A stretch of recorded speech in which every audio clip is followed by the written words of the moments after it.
MK channel சார்பாக அனைவருக்கும் வணக்கம். இந்த உலகத்துல எல்லாருக்கும் முக்கியமானது என்னன்னு கேட்டா, சிலர் பணம்னு சொல்வாங்க, சிலர் பதவின்னு சொல்வாங்க. ஆனா உண்மையில ஒரு மனுஷனா இருந்தா, அதாவது பெண்ணா இருந்தாலும், ஆணா இருந்தாலும் அவங்களுக்கு ஒரு நல்ல வாழ்க்கை துணையும், அமைதியான குடும்பமும் தானே தேவை. அந்த வாழ்வை அருளும் மிகப்பெரிய திருநாள் தான் பங்குனி உத்திர திருநாள். இது சாதாரண நாள் இல்லைங்க. இறைவனும் இறைவியும் இணைந்த புனிதமான நாள். நம்ம வாழ்க்கையிலும் அந்த இணைப்பை வளமாக்கும் சிறப்பான நாள். இன்றைய வீடியோவில் நம்ம பங்குனி உத்திரம் எவ்வளவு சிறப்பு வாய்ந்தது, எதனால இந்த நாள் இவ்வளவு சிறப்பு வாய்ந்ததா ஆனது, நம்ம இந்த நாளில் வழிபடும் முறைகள் என்னென்ன, எல்லாத்தையும் தெளிவாக பார்க்கலாம் வாங்க. பங்குனி உத்திரம் என்பது பங்குனி மாதத்தில் உத்திர நட்சத்திரமும் பௌர்ணமி திதியும் இணைந்து வரும் ஒரு சிறப்பான நாள். அதாவது மாதங்களில் 12வது மாதமான பங்குனியும் நட்சத்திரங்களில் 12வது நட்சத்திரமான உத்திரமும் இணையும் புனிதமான நாள் இந்த பங்குனி உத்திர திருநாள். இந்த விரத நாளை கல்யாண விரதம், திருமண விரதம்னு சொல்றாங்க. ஏன் அப்படி சொல்றாங்கன்னு பார்த்தா, நிறைய தெய்வ திருமணங்கள் இந்த நாளில் தான் நடந்துள்ளது. அதனால இந்த நாளில் திருமணம் ஆகாத கன்னி பெண்களும் மற்றும் ஆண்களும் தங்களுக்கு விரைவில் திருமணம் கைகூடவும், ஏற்கனவே திருமணம் ஆனவர்கள் தம்பதிகளுக்குள் ஒற்றுமை நீடிக்கவும் விரதம் இருந்து இறைவனை வழிபட மிகவும் நல்ல பலன்களை கொடுக்கும் அற்புதமான திருநாள் இந்த பங்குனி உத்திர திருநாள்.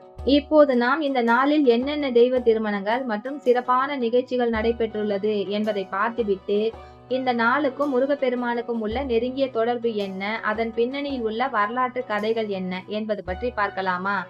மகாலட்சுமி இந்த பங்குனி உத்திர திருநாளில் தான் விரதம் இருந்து மகாவிஷ்ணுவின் திருமார்பில் இடம் பிடித்தாராம்.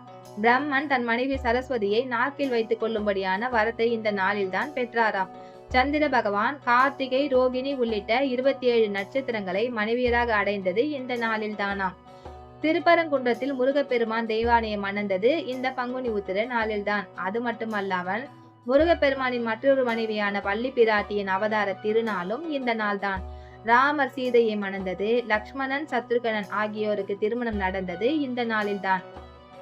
இமவான் மகளாக பிறந்த பார்வதி தேவியை சிவபெருமான் திருமணம் செய்தது இந்த நாளில்தான். இந்த நாளில்தான் காஞ்சியில் காமாட்சி அம்மன் ஆற்று மணலை சிவலிங்கமாக பிடித்து வழிபட்டு சிவபெருமானின் அருளை பெற்றாராம்.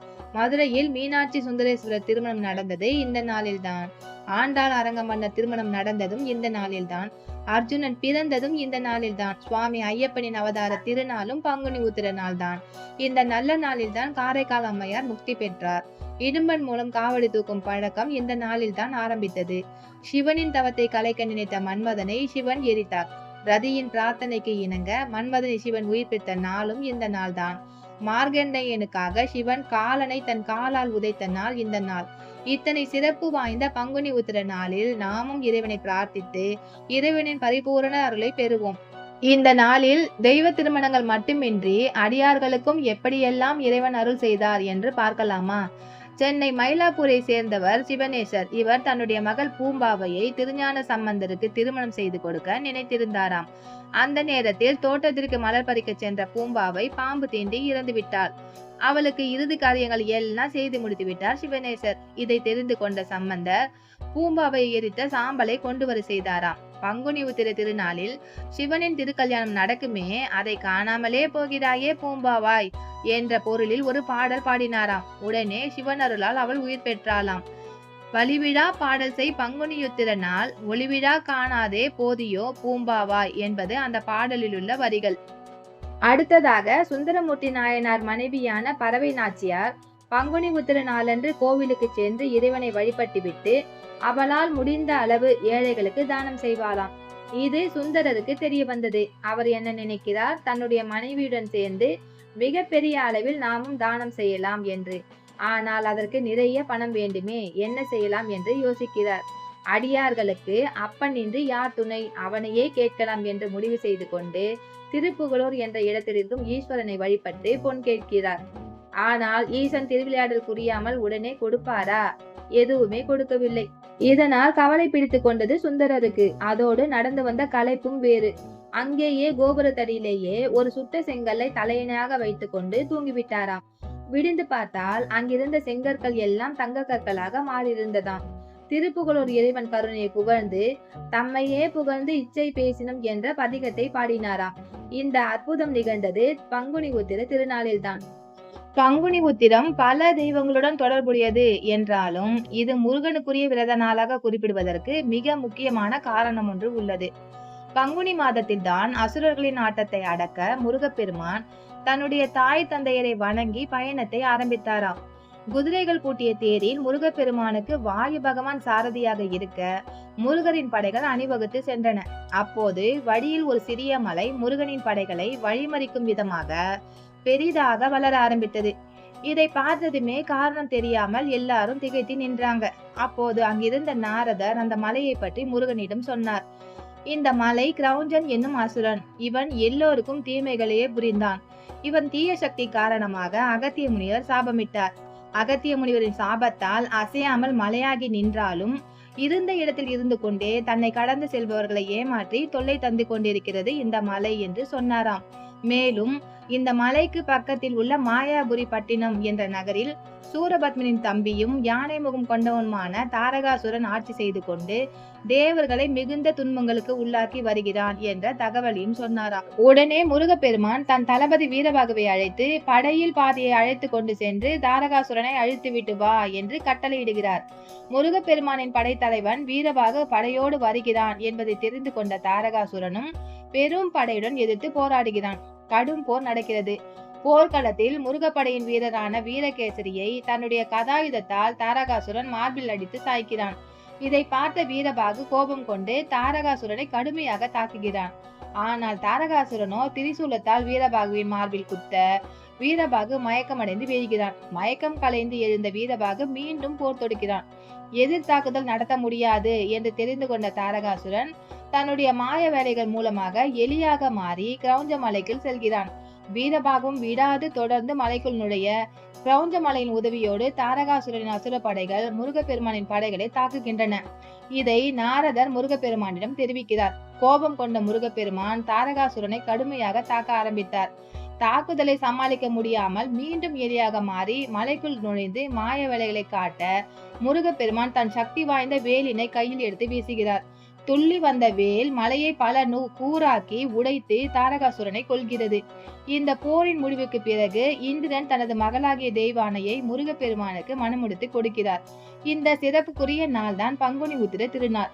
பங்குனி உத்திரம் குலதெய்வ வழிபாட்டிற்கும் மிகவும் சிறந்ததாக விளங்குகிறது. மக்கள் அன்று தங்கள் குலதெய்வம் மற்றும் குலசாஸ்தா கோவில்களுக்கு குடும்பத்துடன் சென்று வழிபடும் வழக்கத்தை கொண்டுள்ளனர். தங்கள் குலதெய்வம் கோவிலுக்கு வரும் பக்தர்கள் ஒன்று கூடி பொங்கல் வைத்தும் படையில் இட்டும் தேங்காய் உடைத்தும் மொட்டை அடித்தும் காது குத்தியும் பால் குடம் எடுத்தும் தங்கள் குலதெய்வங்களை வழிபடுகிறார்கள். இந்த ஆண்டு பங்குனி உத்திரம் உத்திர நட்சத்திரம் மார்ச் 31ஆம் தேதியே வந்தாலும் பௌர்ணமி அடுத்த நாளான ஏப்ரல் 1ஆம் தேதி தான் வருகிறது. இதனால் பங்குனி உத்திரம் ஏப்ரல் 1ஆம் தேதி தான் கொண்டாடப்படுகிறது. மார்ச் 31ஆம் தேதி மாலை 3:20 மணிக்கு உத்திர நட்சத்திரம் துவங்குகிறது. அடுத்த நாளான ஏப்ரல் 1ஆம் தேதி மாலை 4:17 மணிக்கு உத்திர நட்சத்திரம் நிறைவு பெறுகிறது. பௌர்ணமி திதி ஏப்ரல் 1ஆம் தேதி காலை 7:38 மணிக்கு துவங்குகிறது. பௌர்ணமி ஏப்ரல் 2ஆம் தேதி காலை 7:57 மணிக்கு நிறைவடைகிறது. இதனால் பங்குனி உத்திரம் ஏப்ரல் 1ஆம் தேதி தான் நாம் கொண்டாட வேண்டும். பங்குனி உத்திரத்தன்று விரதம் இருந்து இறைவனை வழிபடுவது குடும்பத்தில் ஒற்றுமையையும் மகிழ்ச்சியையும் நிலைநாட்டும். விரதம் இருப்பவர்கள் அதிகாலையிலேயே நீராடி வீட்டை தூய்மை செய்து வாசலில் கோலமிட வேண்டும். முருகர் அல்லது சிவன் படத்திற்கு மலர்களால் அலங்காரம் செய்து நெய் தீபம் ஏற்ற வேண்டும். முழுமையாக உபவாசம் இருக்க முடியாதவர்கள் பால் பழம் மட்டும் உட்கொள்ளலாம். உடல்நிலை ஒத்துழைக்காதவர்கள் ஒருவேளை மட்டும் சைவ உணவு உண்டு விரதத்தை தொடரலாம். கந்தசஷ்டி கவசம், திருவெம்பாவை மற்றும் தேவாரம் போன்ற பாடல்களை பாராயணம் செய்வது சிறப்பு. மாலையில் அருகில் உள்ள முருகர் அல்லது சிவன் கோவிலுக்கு சென்று தரிசனம் செய்து அங்கு நடைபெறும் திருக்கல்யாண வைபவத்தில் கலந்து கொள்வது விசேஷம். இரவு சுவாமி தரிசனம் முடிந்த பின் எளிய உணவு உண்டு விரதத்தை நிறைவு செய்யலாம். ஜோதிட ரீதியாக சூரியன் மீன ராசியிலும் சந்திரன் கன்னி ராசியிலும் இருக்கும் காலம். இது ஆண் மற்றும் பெண் தத்துவத்தின் சமநிலையை குறிக்கிறது. அதனால்தான் இந்த நாளில் மேற்கொள்ளப்படும் திருமணங்கள் மற்றும் வழிபாடுகள் நீண்ட கால மகிழ்ச்சியை தரும் என்பது நம்பிக்கையாக உள்ளது. திருமண தடையால் அவதிப்படுபவர்கள் இந்த நாளில் கந்த பெருமானின் திருக்கல்யாணத்தை நேரில் கண்டால் அல்லது வீட்டில் விரதமிருந்து வழிபட்டால் விரைவில் நல்ல வரன் அமையும். முருகப்பெருமானின் அறுபடை வீடுகளில் ஒன்றான பழனியில் பங்குனி உத்திரம் கோலாகலமாக கொண்டாடப்படும். ஆயிரக்கணக்கான பக்தர்கள் காவடி எடுத்தும் பால்குடம் எடுத்தும் தங்களது நேர்த்தி கடனை செலுத்துவார்கள். மயிலாப்பூர் கபாலீஸ்வரர் கோவிலில் பங்குனி பெருவிழா 63 திருவிழாவோடு இணைந்து மிக சிறப்பாக நடைபெறும். திருச்செந்தூர் முருகப்பெருமான் வள்ளி தெய்வானையோடு எழுந்தருளி பக்தர்களுக்கு அருள் பாலிப்பார். பங்குனி உத்திரம் என்பது தீய சக்திகள் மறைந்து மங்களங்கள் பெருகும் நாள். இந்நாளில் நாம் மேற்கொள்ளும் சிறிய ஆன்மீக முயற்சியும் இறை வழிபாடும் நம் வாழ்வின் இருளை நீக்கி ஒளியை கொண்டு வரும்.